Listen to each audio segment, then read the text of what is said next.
9 manfaat donor darah secara rutin untuk kesehatan.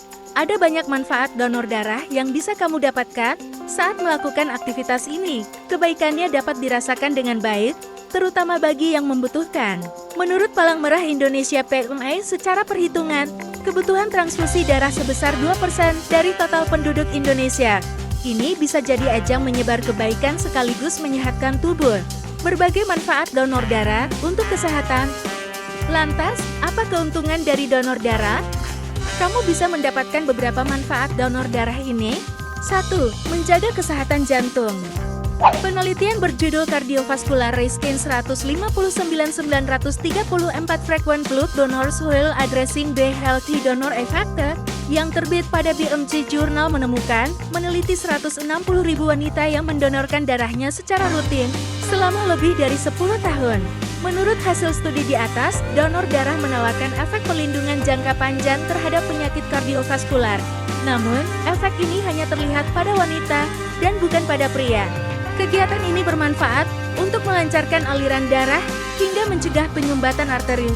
Rajin mendonorkan darah kira-kira mampu menurunkan risiko serangan jantung hingga 88%. Tak hanya itu, mendonorkan darah juga bisa meminimalkan risiko kanker, stroke, dan serangan jantung.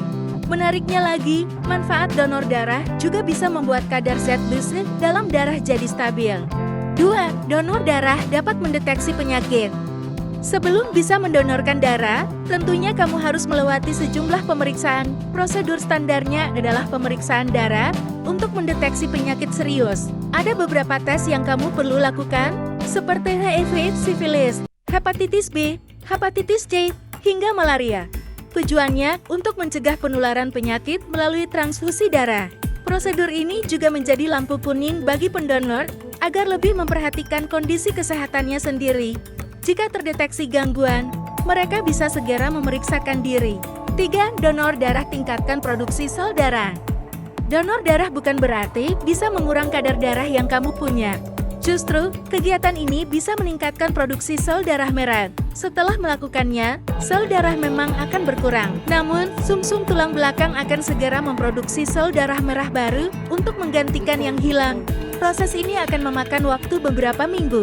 Dengan kata lain, seseorang yang mendonorkan darahnya secara teratur, tubuhnya akan menstimulasi pembentukan darah baru yang segar. Proses ini bisa membuat kamu menjadi lebih sehat. 4. Panjang umur. Berbuat baik dapat membuat seseorang hidup lebih lama sekitar 4 tahun. Nah, ini juga termasuk kegiatan yang dermawan, karena kamu bisa menolong orang lain yang sedang membutuhkan. Menurut penelitian dari Mental Health Foundation, donor darah juga bisa menjaga kesehatan emosi. Cara ini dapat mengurangi tingkat stres hingga membantu menghilangkan perasaan negatif. 5. Membakar kalori. Studi An Intercultural and Reflection on Blood Donation yang terbit pada Canadian Medical Association Journal menemukan bahwa membakar kalori jadi salah satu manfaat donor darah. Faktanya, setiap 450 ml darah yang kamu donorkan bisa membakar sampai 650 kalori. Namun, pastikan banyak minum air putih dan mengonsumsi makanan sebelum melakukan donor. Sebab tubuh harus dalam keadaan prima, sehingga kamu tidak mengalami efek samping negatif setelahnya. 6. Menurunkan risiko kanker. Pemicu utama sel kanker adalah paparan radikal bebas dalam tubuh. Nah, zat ini biasanya menumpuk di dalam peredaran darah kamu. Dengan melakukannya, risiko kanker pun bisa diminimalisir, termasuk kanker hati, paru-paru, usus besar, perut, dan tenggorokan. 7. Donor darah dapat turunkan kolesterol. Manfaat kesehatan lain dari mendonorkan darah secara rutin adalah menurunkan kolesterol. Hal ini tentu dapat membantu kamu untuk menurunkan kadar kolesterol dalam tubuh.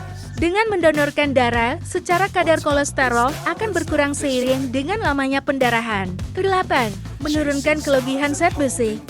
Manfaat donor darah selanjutnya adalah menurunkan kelebihan kadar zat besi dalam tubuh. Hal ini menguntungkan, karena kadar besi yang terlalu tinggi dapat berisiko penyakit hati, masalah jantung, dan diabetes. 9. Manfaat donor darah lainnya.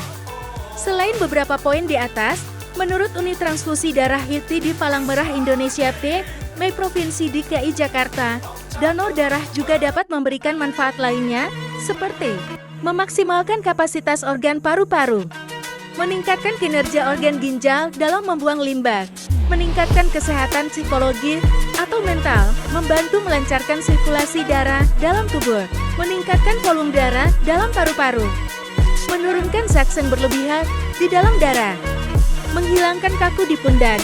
Mengetahui lebih lanjut tentang tipe darah seseorang. Syarat melakukan donor darah. Selain melewati berbagai prosedur, donor darah juga memiliki persyaratan tersendiri. Ini beberapa di antaranya. Pendonor minimal harus berusia 17 tahun dan maksimal 70 tahun. Memiliki berat badan minimalnya adalah 45 kg. Memiliki tekanan darah sistole di bawah 180 dan diastole di bawah 100. Angka ini untuk orang dengan tekanan darah yang cenderung tinggi. Tekanan darah sistol diastole yang aman sekitar 90/50 bagi pengidap darah rendah. Memiliki kadar hemoglobin yang normal. Jumlahnya berkisar 12,5-17 gram G of hemoglobin per deciliter DO dan tidak lebih dari 20 gram G of hemoglobin per deciliter DL. Wanita tidak boleh mendonorkan darah selama periode menstruasi. Tidak mengonsumsi alkohol dalam jumlah besar, tidak merokok, dan menghindari perilaku berisiko tinggi yang dapat mengkontaminasi darah. Tidak memiliki riwayat menggunakan jarum suntik secara bersamaan. Menunggu sekitar 8 minggu atau lebih sebelum mendonorkan darah lagi. Tidak mengidap flu, pilek, sakit tenggorokan, gastroenteritis, atau penyakit infeksi lainnya. Tidak menggunakan narkoba atau obat-obatan yang mengontaminasi darah. Bukan pengidap penyakit hepatitis B, sifilis, dan HIV. Namun, ada pula beberapa kondisi yang membuat pendonor harus menunda mendonorkan darahnya. Demam dan influenza, tunda 1 minggu setelah sembuh. Cabut gigi, tunggu 5 hari usai sembuh. Operasi kecil, tunda 6 bulan. Operasi besar, tunda 1 tahun. Setelah menerima transfuse, tunda 1 tahun. Melakukan tato, tindip, tusuk jarum, dan transplantasi, tunggu 1 tahun. Ibu menyusui, tunggu 3 bulan setelah berhenti menyusui. Sembuh dari malaria, tunda 3 tahun setelah bebas dari gejala malaria. Telah berkunjung ke daerah endemis malaria, tunda 1 tahun. Tinggal di daerah endemis malaria selama 5 tahun, tunggu 3 tahun setelah keluar dari daerah tersebut. Sembuh dari tipus, tunda 6 bulan setelah sembuh. Usai menerima vaksin, tunggu 8 bulan setelahnya. Mengalami alergi, tunggu 1 minggu setelah sembuh. Infeksi kulit, tunda 1 minggu setelah sembuh. Sebaiknya konsultasikan dengan dokter terlebih dahulu sebelum mendonorkan darah. Apalagi jika kamu mengidap kondisi medis tertentu. Tujuannya, untuk memastikan kondisi kesehatan diri sendiri maupun seseorang yang menerima donor. Terima kasih sudah menyimak ulasan tentang manfaat donor bagi kesehatan. Simak ulasan lainnya di channel ini, dukung kami dengan menekan tombol subscribe.